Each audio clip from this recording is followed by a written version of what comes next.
Pictures from the Rockaways, far reaches of Queens, New York, and it's just a carbon copy of what we've seen up and down the Jersey Shore, along the Connecticut shore, on the South Shore of Long Island, on the North Shore of Long Island, up into other parts of New England, down the coast in Maryland. It's just awful. I mean, it starts to look like the same old thing there at home, doesn't it? It's like, oh, there they go again.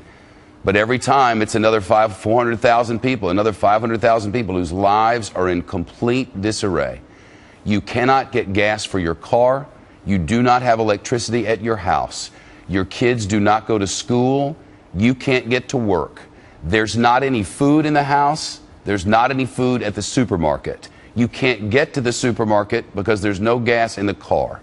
The kids are getting sick. It's going to be in the 30s tonight. And winter is here in the Northeast.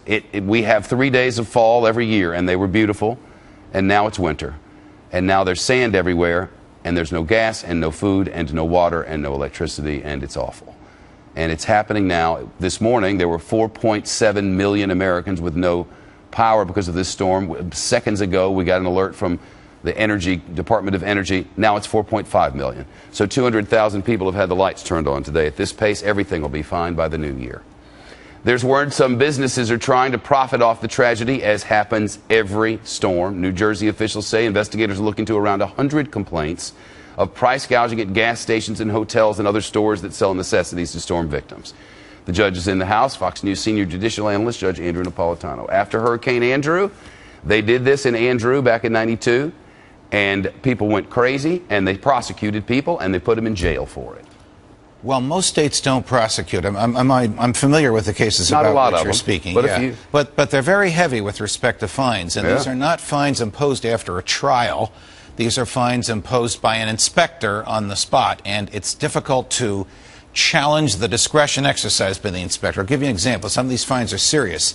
At a gas station in Branchville, New Jersey, which is not far from where I live, in the northwest corner of New Jersey, a gas station was fined $50,000 for raising the price of gas more than 10% for a day.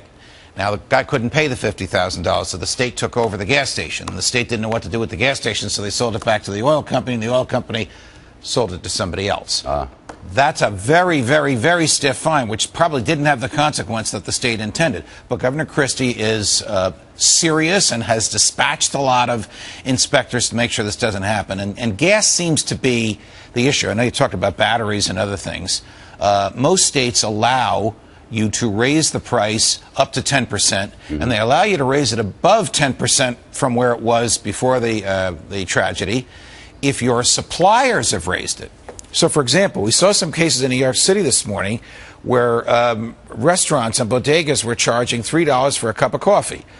Well, that's because they had to use bottled water because they didn't have any water. If that's the real cost of the cup of coffee plus a little bit of profit for them, even though that sounds like a lot of money for a cup of coffee that's normally $1, that's acceptable. So it's not always clear, and it's not always black and white, but you don't get a trial on this. Yeah. If you want to appeal the imposition of the fine, you have to go to an appeals court. You don't get a jury. Well, we